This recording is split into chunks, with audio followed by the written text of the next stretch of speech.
Singh convent college की online कक्षा में कक्षा 11 के विद्यार्थियों का मैं प्रेम कुमार एक बार फिर से स्वागत करता हूं।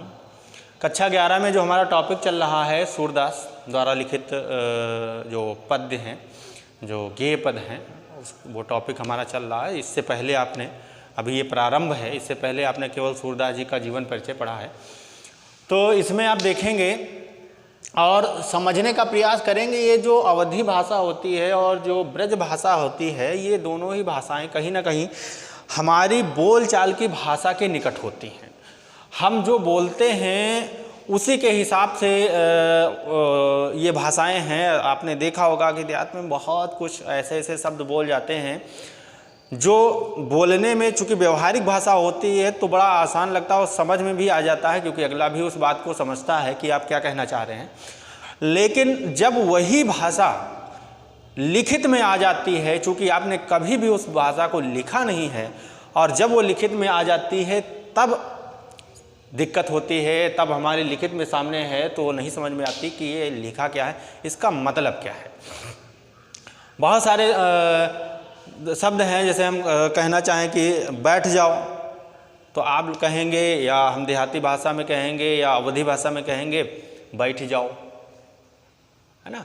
तो बैठ जाओ और बैठ जाओ, तो बैठ अगर शब्द लिखा होता है तो थोड़ा हमें तकलीफ होती है उसका अर्थ समझने में।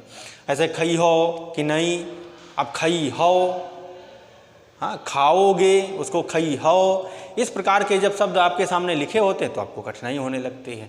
तो मेरी समझ में अगर हम उन भाषा, अपनी ही भाषा को ध्यान दें तो अवधी भाषा में लिखे हुए और ब्रज भाषा में लिखा हुआ जो काव्य है वो कहीं ना कहीं हमारी समझ में अपने आप, आधा तो अपने आप ही आ जाएगा। तो आपको बताया गया कि सूरदास जी जो हैं अष्ट छाप के कवियों में से सबसे प्रथम है, अग्रगण्य है। और सूरदास जी का जो ग्रंथ हैं, सूरसागर, सूरसरावली और साहित्य लहरी, ये तीन ग्रंथ प्रमाणिक माने जाते हैं। इसके अतिरिक्त सूरपचीसी भी है ना, और भी ग्रंथ माने जाते हैं, लेकिन तीन ही ग्रंथ प्राप्त हैं और सबसे बड़ा ग्रंथ इनका सूरसागर है। तो सूरसागर से ही ये कुछ पद्य आपके कोर्स में है, उसको पढ़ेंगे। तो पहला जो टॉपिक है इनके अंतर्गत, जो जिसका प्रकरण नाम रखा गया है विनय। अब विनय से आप समझ ही गए हैं, प्रार्थना, विनय का मतलब होता है, विनम्रता का मतलब प्रार्थना से होता है, आराधना से, अर्चना से होता है। अब भगवान जो श्री कृष्ण है वो इनके आराध्य देव हैं, तो निश्चित रूप से वो किसकी विनय करेंगे, अपने आराध्य श्री कृष्ण भगवान का ही गुणगान करेंगे, उनकी ही अर्चना करेंगे, उनकी ही पूजा करेंगे। और जो जिसको मानता है वो उसी को मानता है, ये भक्ति काल की विशेष बात रही है। तो आप देखें, पहला कह रहे हैं अब कै राख ले हूँ भगवान, राख ले, अब कै, अब की बार राख लीजिए हमको अपने पास। कहने का तात्पर्य है कि हे भगवान श्री कृष्ण, इस बार मेरी रक्षा कीजिए। राख लेहु का मतलब है रक्षा करने से। हे श्री कृष्ण भगवान, इस बार हमारी रक्षा कर दीजिए। क्या दिक्कत क्या है भाई, रक्षा तभी होगी जब कोई समस्या होगी, कोई दिक्कत होगी, परेशानी होगी। तो समस्या देखिए क्या बता रहे हैं कि मुहाओ अनाथ बैठो द्रुम डरिया। ध्यान रखिएगा, ये प्रतीकात्मक भाषा में बात की गई है, अन्योक्त अलंकार है इसमें, तो थोड़ा रूपक अलंकार भी है। प्रतीक, जब किसी चीज़ को किसी का प्रतीक मान लिया जाता है, जिससे प्रतीक आपको बता दें। अनाथ, यहाँ अनाथ जो प्रतीक है वो पक्षी का, पक्षी नाम दिया नहीं है, तो चूंकि द्रुम दरिया पर बैठा हुआ है, वृक्ष की डाल पर बैठा हुआ है, तो पक्षी की ही बात होगी। तो कैसा पक्षी, जीवात्मा। प्रतीक किसका है, जीवात्मा या आत्मा का प्रतीक है पक्षी, ठीक है। वृक्ष किसका प्रतीक है, तो वृक्ष प्रतीक है संसार का। पारधि माया का, शिकारी, पारधि माने शिकारी, और शिकारी किसका प्रतीक है, माया, जो मोह माया हमारे अंदर व्याप्त रहती है। बाण अविद्या का, हमारी अज्ञानता का, हमारी मूर्खता का प्रतीक है, ठीक है।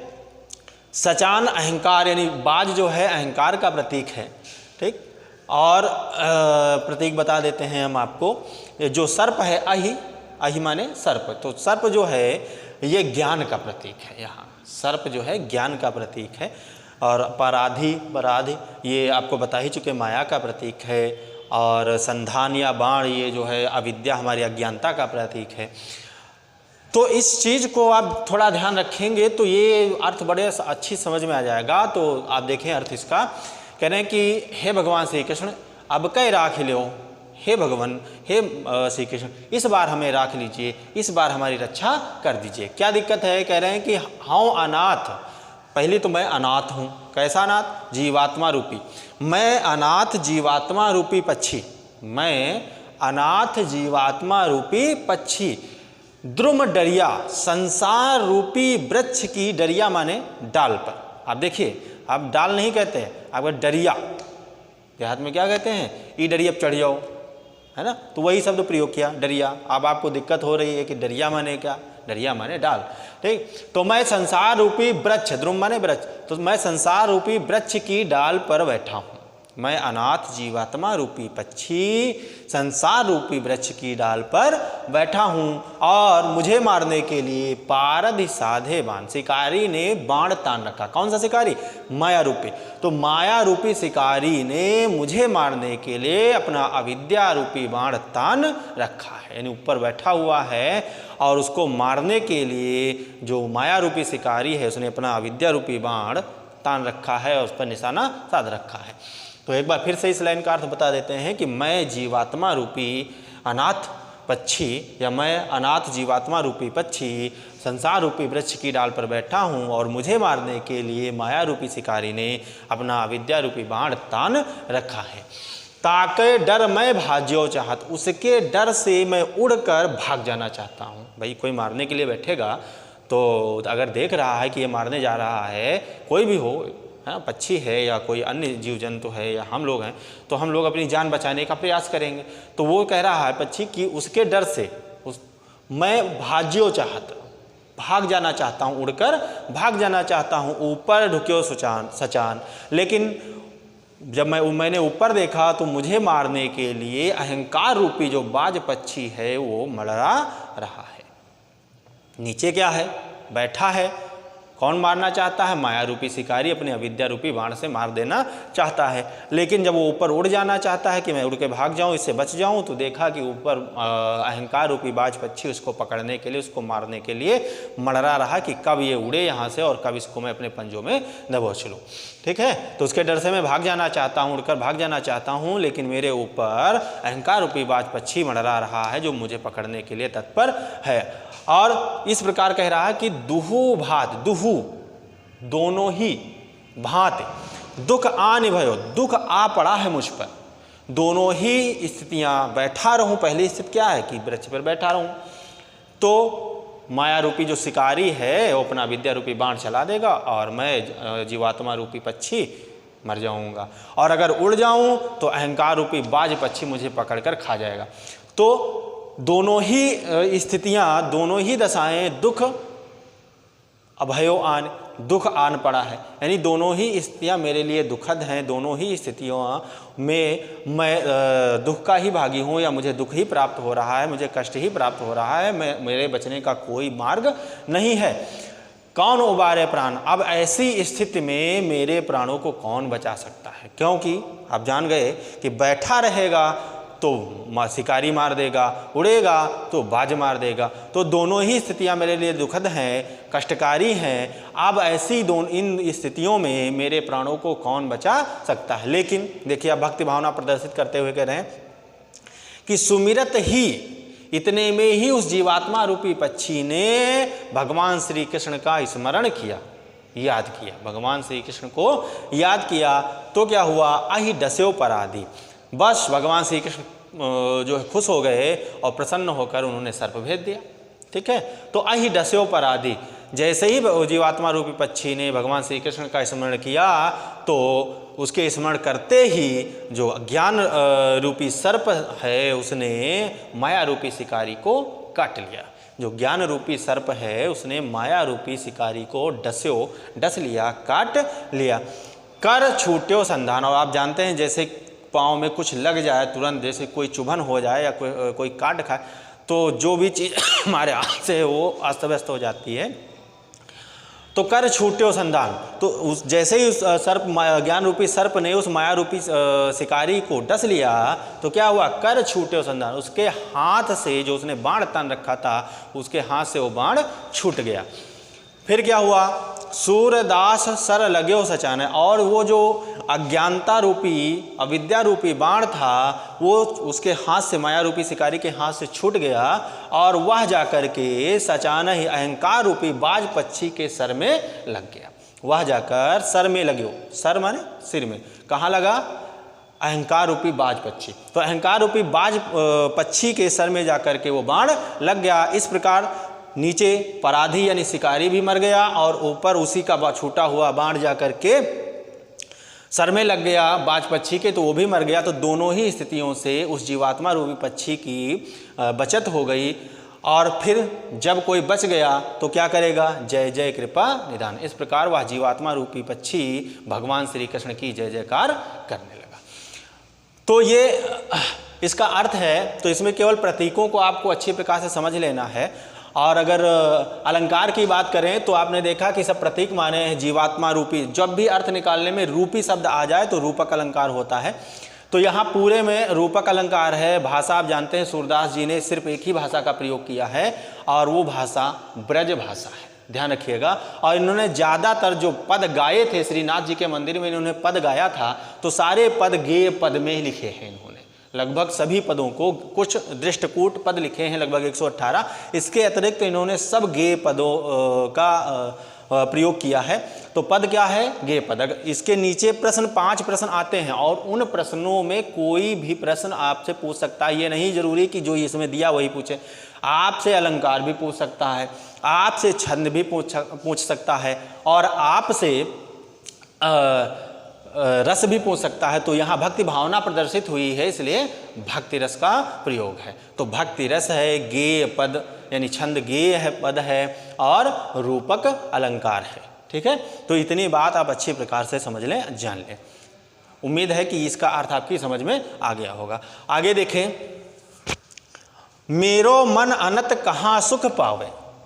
मेरो मन अनत, अनत माने दूसरी जगह, कहाँ सुख पावे, सुख कैसे प्राप्त कर सकता है। हे भगवान श्री कृष्ण, आपके चरणों के अतिरिक्त, आपकी भक्ति के अतिरिक्त मेरा मन कहीं और लगता नहीं, मेरे मन को कहीं और चैन प्राप्त नहीं होता। जैसे उड़े, दृष्टांत दे रहे हैं यानी दृष्टांत अलंकार है। जैसे उड़ी जहाज को पक्षी फिर जहाज पर आवे।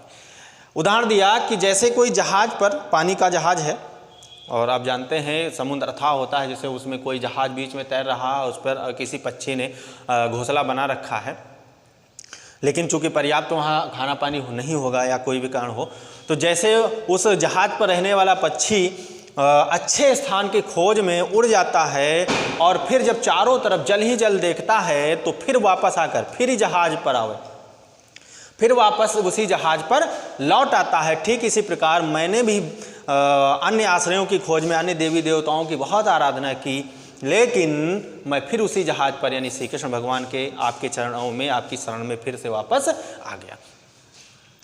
कमल नयन को छाड़ महात्म और देव को ध्यावे। कह रहे हैं कि कमल ने, कमल रूपी नेत्र, अब रूपी शब्द आ गया तो आप समझ गए होंगे कौन सा अलंकार है।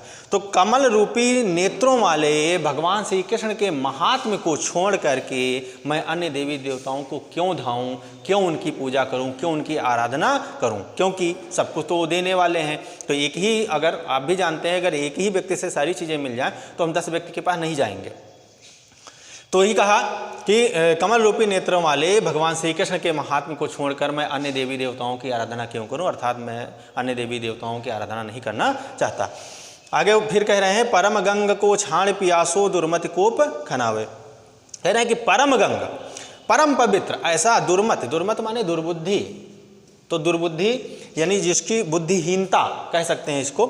तो शायद ही ऐसा कोई मूर्ख व्यक्ति होगा, दुर्मत, शायद कोई ऐसा मूर्ख व्यक्ति होगा कि परम पवित्र गंगा जी के जल को छोड़कर अपनी प्यास बुझाने के लिए कुआं खुदवाने का व्यर्थ प्रयास करेगा। शायद ही कोई ऐसा मूर्ख, भाई प्यास लगी है, सामने गंगा जी का निर्मल पवित्र जल बह रहा है और उस जल को छोड़ करके कोई ऐसा मूर्ख ही होगा जो कुआं खुदवाकर अपनी प्यास बुझाने का प्रयास करेगा। जे मधुकर अम्बुज रस चाख्यो क्यों करील फल भावे। अब आगे उदाहरण भी दे रहे हैं, दृष्टांत अलंकार के माध्यम से अपनी बात को सिद्ध कर रहे हैं कि श्री कृष्ण भगवान के अतिरिक्त अन्य कोई देवी देवता उनके समान नहीं है। तो उसी बात को फिर से दोहरा रहे हैं, कह रहे हैं कि जी मधुकर, जिस भ्रमर ने अम्बुज रस चाख्यो, कमल के रस का पान किया हो, यानी भगवान श्री कृष्ण की भक्ति का आनंद प्राप्त किया हो, ऐसा कह सकते हैं। तो जिस मधुकर ने, जिस भ्रमर ने अम्बुज रस चाख्यो, कमल के रस का पान किया हो, क्यों करील फल भावे, तो उसे करील जैसे कड़वे फल का रस कैसे अच्छा लग सकता है। ठीक। सूरदास प्रभु काम धेनु तज सेरी कौन दुहावे। सूरदास जी कहते हैं कि समस्त इच्छाओं की पूर्ति करने वाली कामधेनु को छोड़ करके शायद कोई मूर्ख व्यक्ति होगा जो बकरी दूहने का व्यर्थ प्रयास करेगा। यानी बकरी का दूध कौन पिएगा जब हमारे सामने समस्त इच्छाओं की पूर्ति करने वाली कामधेनु है। तो एक बार फिर से इसको हम रिपीट किए दे रहे हैं, फिर से आप बता दे रहे हैं। अपनी भक्ति भावना को प्रदर्शित करते हुए कवि सूरदास जी कह रहे हैं कि मेरा मन आपकी भक्ति के अतिरिक्त और कहीं सुख प्राप्त नहीं करता। अपनी बात को उदाहरण द्वारा स्पष्ट करते हुए आगे कहते हैं कि जैसे जहाज पर रहने वाला पक्षी अच्छे आश्रय की खोज में उड़ जाता है और जब चारों तरफ पानी ही पानी देखता है तो फिर वापस उसी जहाज पर आ जाता है, ठीक इसी प्रकार मैंने भी अच्छे आश्रय की खोज में अन्य देवी देवताओं की आराधना की, लेकिन मुझे कहीं सुख चैन प्राप्त नहीं हुआ, इसलिए मैं फिर उसी जहाज यानी फिर भगवान श्री कृष्ण के चरणों यानी आपके चरणों में फिर से मैं वापस आ गया, आपकी शरण में फिर से मैं वापस आ गया हूँ। कह रहे हैं आगे कि कमल नयन को छाड़ महात्म और देव को ध्यावे। कमल रूपी नेत्रों वाले भगवान श्री कृष्ण के महात्म को छोड़ करके और देवी देवताओं की आराधना कौन करे। शायद कोई ऐसा मूर्ख व्यक्ति होगा जो अपनी प्यास बुझाने के लिए पास में परम पवित्र गंगा जी के जल को छोड़ करके कुआं खुदवाने का व्यर्थ प्रयास करेगा। जिस मधुकर ने, जिस भ्रमर ने कमल के रस का पान किया हो, भला उसे करील के कड़वे फल का रस अच्छा कैसे लग सकता है। अंत में सूरदास जी कह रहे हैं कि समस्त इच्छाओं की पूर्ति करने वाली कामधेनु को छोड़ करके शायद ही कोई ऐसा मूर्ख व्यक्ति होगा जो छेरी माने बकरी, तो बकरी को दूहने का व्यर्थ प्रयास करेगा। तो कक्षा 11 की कक्षा में आज के लिए बस इतना ही। धन्यवाद।